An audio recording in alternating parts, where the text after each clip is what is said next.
ओम श्री साई राम। धर्म वाहिनी अध्याय 13 वर्ण व्यवस्था। धर्म में किसी के प्रति पूर्वाग्रह या पक्षपात नहीं है। ये तो सत्य और विश्वास से ओतप्रोत है। इसलिए मनुष्य को धर्म का पालन कड़ाई के साथ करना चाहिए। उसे ये दृढ़ निश्चय कर लेना चाहिए कि वो धर्म के विरुद्ध कोई कार्य नहीं करता है। इससे विचलित होना अनुचित है। धर्मपथ मनुष्य से ये अपेक्षा करता है कि वो दूसरों से घृणा कतई न करे। वो सबसे प्रेम पूर्वक मिलजुल कर रहे। परस्पर प्रेम और हेल मेल से ये संसार दिन प्रतिदिन आनंद का स्थान बनता जाएगा। यदि संसार में प्रेम और मित्रता का भाव सुदृढ़ हो जाए तो वह अशांति, अनुशासनहीनता, अव्यवस्था और अन्याय से मुक्त हो जाएगा। तुम चाहे किसी प्रकार की साधना या धार्मिक कृत्य करते रहे हो, तुम्हें पहले उसके वास्तविक अर्थ को समझ लेना चाहिए और तब उसे अपने कल्याण के लिए नित्य प्रति करना चाहिए। इस विधि से विवेक बढ़ता है और स्थायी आनंद प्राप्त होता है। मूलभूत दो ही चीजें हैं, धर्म और कर्म। बुद्धिमान वही है जो पक्षपात रहित है, पूर्वाग्रह रहित है, जिसे धर्म में अटल विश्वास है और जो वेदों में बताए गए ढंगों से सत्य पथ पर चलता है। आज सभी मनुष्यों के लिए वही सत्य पथ है। धर्म का ज्ञान 3 चरणों में प्राप्त होता है। पहला, तुम्हें ऐसे विद्वानों के अधीन प्रशिक्षण प्राप्त करना चाहिए जो धर्म से अनुप्राणित हैं। दूसरा, तुम में आत्मशुद्धि और सत्य उपलब्ध करने की उत्कट अभिलाषा होनी चाहिए। तीसरा, तुम्हें वेद विद्या अर्थात परमेश्वर की वाणी के महत्व को अनुभव करना चाहिए। जब उपर्युक्त तीनों अवस्थाएं पूरी हो जाती हैं, तब मनुष्य सत्य को समझ लेता है। यह वो भी जान जाता है कि सत्य को असत्य से किस प्रकार पृथक किया जाए। सत्य की खोज सबके साथ मिलजुल कर और सबके सहयोग से की जानी चाहिए। सभी के कल्याणार्थ सभी को इस प्रकार की खोज के लिए उत्सुक रहना चाहिए। सर्वलोक हित की दृष्टि से प्रत्येक व्यक्ति की राय या सुझाव को धर्म की कसौटी पर कसा जाना चाहिए। जो भी सिद्धांत इस कसौटी पर खरे उतरें, उन्हें पृथक रखा रहना चाहिए। उनका उपयोग और प्रसार संसार में मानवीय कल्याण में वृद्धि के लिए किया जाना चाहिए। इस विधि से सभी को समान रूप से आनंद और सुख प्राप्त होगा। वेद कहते हैं, समिति ही समानी। सभी को ज्ञान प्राप्त करने का समान अधिकार है। सभी को इसे प्राप्त करने के लिए शिक्षा जैसे साधनों को उपलब्ध करने का अधिकार है। इसलिए सभी को महान और पवित्र कार्य स्वयं करने चाहिए और दूसरों से करवाने चाहिए। बुरे कार्यों को छोड़ना और इच्छाओं को त्याग देना, ये दोनों मन के काम हैं। पुरुषार्थ या मानवीय जीवन के लक्ष्यों को केवल उसके माध्यम से ही प्राप्त किया जाता है। निरंतर प्रशिक्षण के परिणाम स्वरूप ये तुम्हारे हितों के अनुसार कार्य करेगा। दूसरी ओर चिंतन तुम्हारे समक्ष विगत और वर्तमान अनुभव प्रस्तुत करता है और उस परिप्रेक्ष्य में चीजें देखने तथा उस पृष्ठभूमि के अनुसार उन पर निर्णय लेने के लिए आमंत्रित करता है। चित्त में जो ये प्रक्रिया चलती रहती है, उसके माध्यम से समबुद्धि हासिल कर लेनी चाहिए। कहने का तात्पर्य ये है कि एक चित्त हो जाना चाहिए। ये भी याद रखो कि इन दोनों मन और चित्त को सर्व मानव सुख या सर्वजन कल्याण के पथ पर सच्चाई के साथ चलाया जाना है। धर्म का प्रकाश केवल उसी व्यक्ति में होगा जो सबकी सेवा करता है और जो सबको सुख और आनंद प्रदान करता है। इससे भगवान का अनुग्रह प्राप्त होगा, साथ ही भगवान में लीन होने का अनन्य सौभाग्य भी प्राप्त होगा। जब कभी तुम किसी को कोई चीज दो या किसी से कोई चीज ग्रहण करो, इस बात का हमेशा ध्यान रखो कि कहीं तुम धर्म की सीमाओं का तो उल्लंघन नहीं कर रहे हो। इसके आदेशों के विरुद्ध कार्य न करो। यह विश्वास करते हुए हर समय इसका पालन करना तुम्हारा कर्तव्य है। अपने सभी अंगों प्रत्यंगों को धर्म तत्व से परिपूर्ण कर दो और इस दिशा में अधिकाधिक प्रगति करने के लिए प्रयत्नशील रहो। धार्मिक व्यक्ति के प्रत्येक कार्य में निश्चय और विशेष उल्लास प्रकट होता है। उसका धर्म पालन अवश्य ही इस प्रकार का होना चाहिए। धार्मिक व्यक्ति का मन इस प्रकार के गुणों से संपन्न होगा कि ईश्वर सर्वव्यापक हैं, सर्वशक्तिमान हैं। वे उसके हर कार्य को देखते हैं। उसके मन में ये भय रहेगा कि वह कहीं गलत कार्य न कर बैठे। वह पाप कर्मों की ओर प्रवृत्त न हो। उसमें सत्य के प्रति स्वाभाविक झुकाव होगा। वह सदाचरण का सहारा लेगा। तुम्हारा काम है मन को सर्वजन हिताय की ओर मोड़ना और उपयोग करना। यदि तुम कर्म पर आश्रित रहोगे तो तुम्हें निश्चय ही सुख प्राप्त होगा और उसमें निरंतर वृद्धि होगी।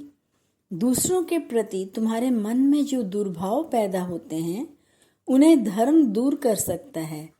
यह तुम्हें घमंडी नहीं बनने देगा जिससे दूसरों को कष्ट हो। क्या इस प्रकार की दुष्टता से तुम्हें प्रसन्नता मिल सकती है? तुम तभी प्रसन्न रह सकते हो जब सब प्रसन्न होंगे।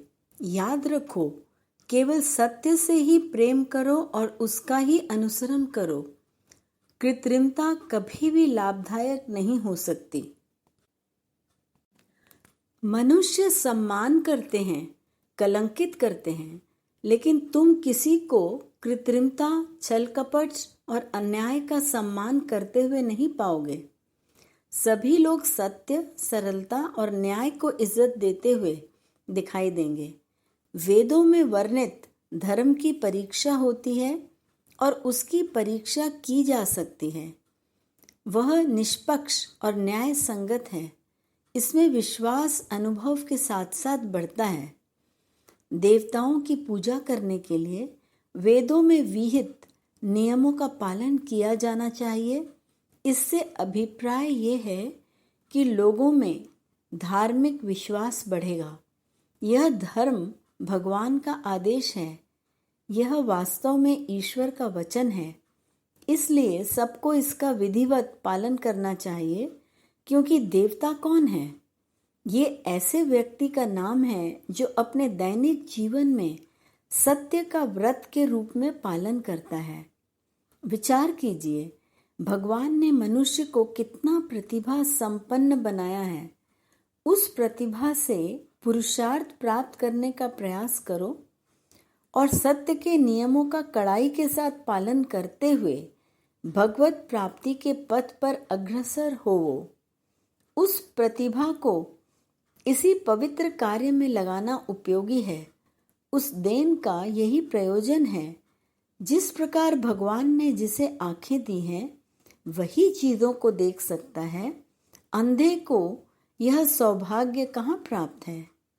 उसी प्रकार जिन्हें सत्य की देन मिली हुई है, जो पुरुषार्थ के लिए इच्छुक हैं और धर्म का कड़ाई के साथ पालन करते हैं, वही भगवान का साक्षात्कार कर सकते हैं। भगवान ने मनुष्य को बुद्धि और विवेक का विकास करने के लिए उपकरण भी दिए हुए हैं।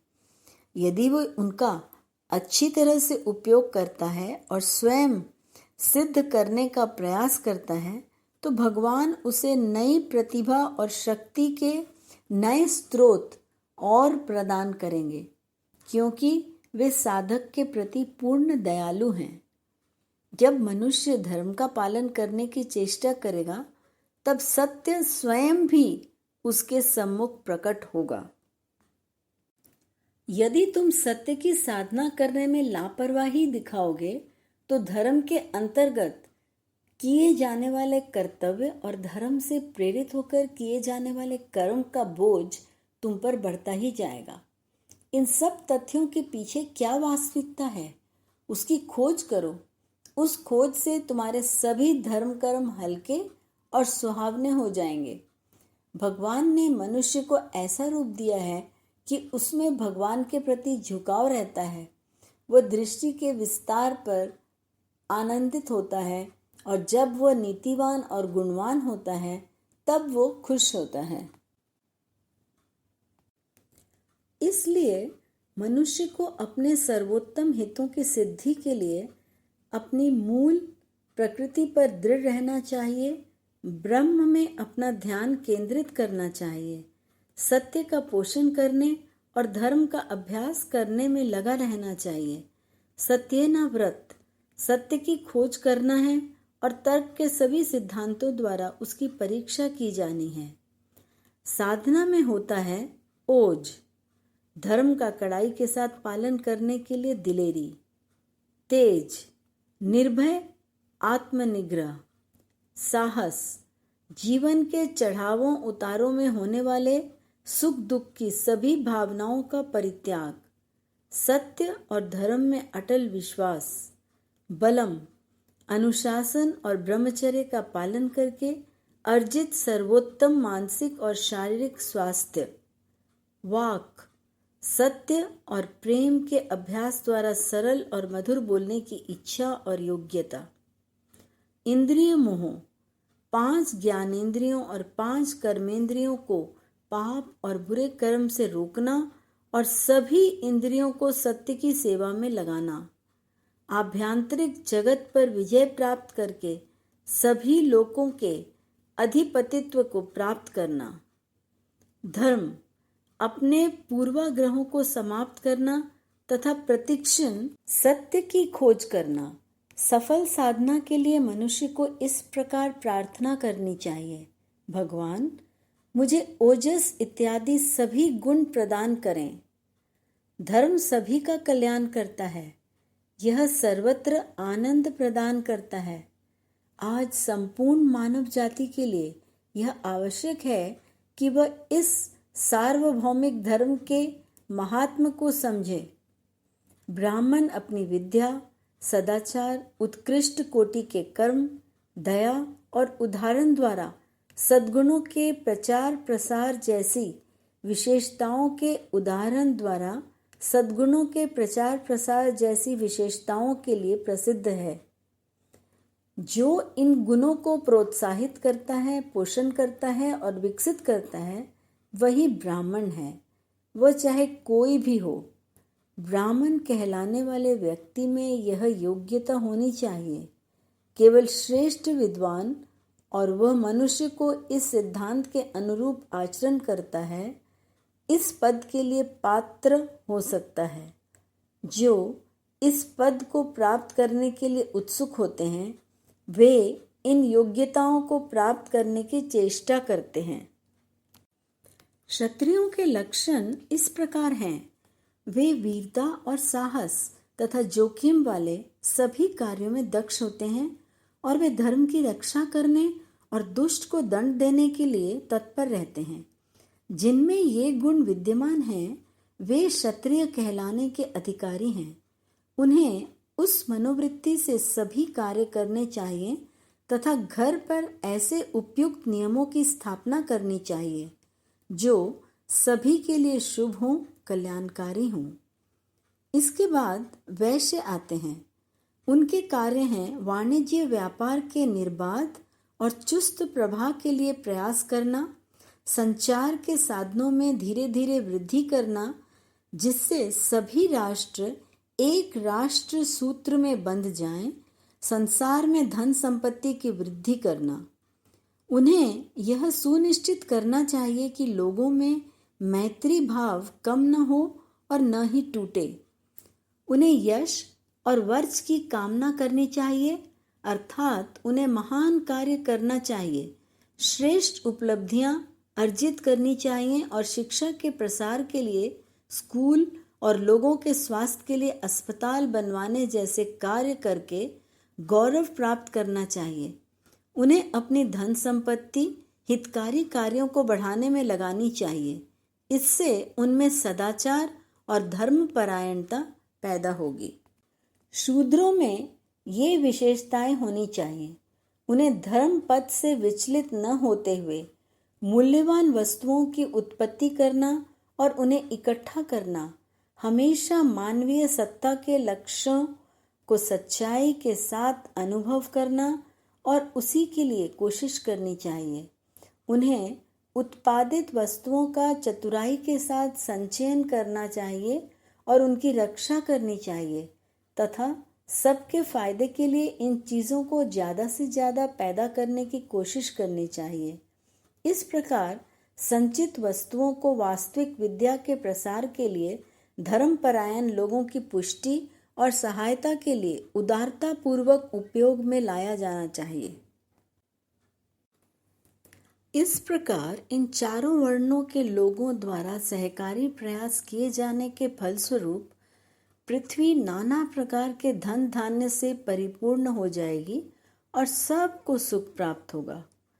चारों वर्णों को यह अनुभव करना चाहिए कि सामाजिक व्यवस्था की रूपरेखा लोक धर्म को कायम रखने के सर्वोपरि उद्देश्य से बनाई गई है। यदि प्रत्येक वर्ण अपने कर्तव्यों का कड़ाई के साथ पालन करता है तो निसंदेह लोक कल्याण सुनिश्चित हो जाएगा। इसके अतिरिक्त प्रत्येक वर्ण को सर्वाधिक महत्वपूर्ण आत्मा का आनंद मिल सकेगा। इसके विपरीत यदि चारों वर्ण यह अनुभव करें कि केवल एक ही वर्ण है, एक ही कर्तव्य संहिता है और सबके लिए एक ही नियमावली है, तो संसार का कल्याण और सुरक्षा खतरे में पड़ जाएगी। यदि सभी लोग व्यापार करने लगें तो वस्तुओं को कौन खरीदेगा और उपभोग करेगा? यदि सभी शिक्षा देने लगें तो कौन शिक्षा ग्रहण करेगा और अभ्यास करेगा? यदि सभी आदेश देंगे तो आदेश का पालन कौन करेगा? यदि सभी उत्पत्ति करने लगेंगे तो उनके परिश्रम के फल उत्पादों का उपभोग कौन करेगा? इस प्रकार प्रत्येक व्यक्ति में और प्रत्येक सामाजिक कार्य में सत्य और धर्म के अभ्यास के माध्यम से विविधता में एकता पैदा करनी होगी, क्योंकि भगवान ने वर्ण धर्म के अनुसार जीवन व्यतीत करने के ढंग निश्चित किए हैं। यह विश्वास किया जाता है कि वर्ण के आधार पर वृत्ति बनी नहीं, वास्तव में वर्णों का इस प्रकार नामकरण केवल वृत्तियों के आधार पर हुआ। आज न तो वर्ण है और न ही वृत्ति। आजकल तो आज एक पेशा है तो कल दूसरा, आज एक वर्ण है तो कल दूसरा। ऐसा अस्थिरता के कारण है और यह अस्थिरता संसार के अशांत वातावरण के मूल में निहित है।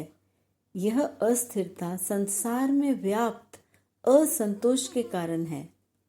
प्रत्येक व्यवसाय और पेशे को आंतरिक नैतिकता, सत्य के प्रति निरंतर आसक्ति, अविचलित धैर्य और समबुद्धि से अनुप्राणित करो और तब वर्ण के कर्तव्यों का उसके विहित व्यवसायों सहित पालन करो। यही सार है, परमानंद है। यदि तुम ऐसा नहीं करते हो तो मनुष्य की किस्मत फूट जाएगी।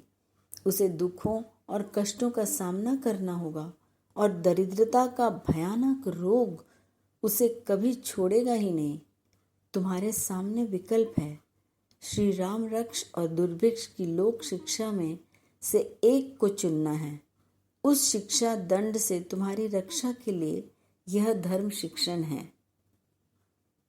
जय साई राम।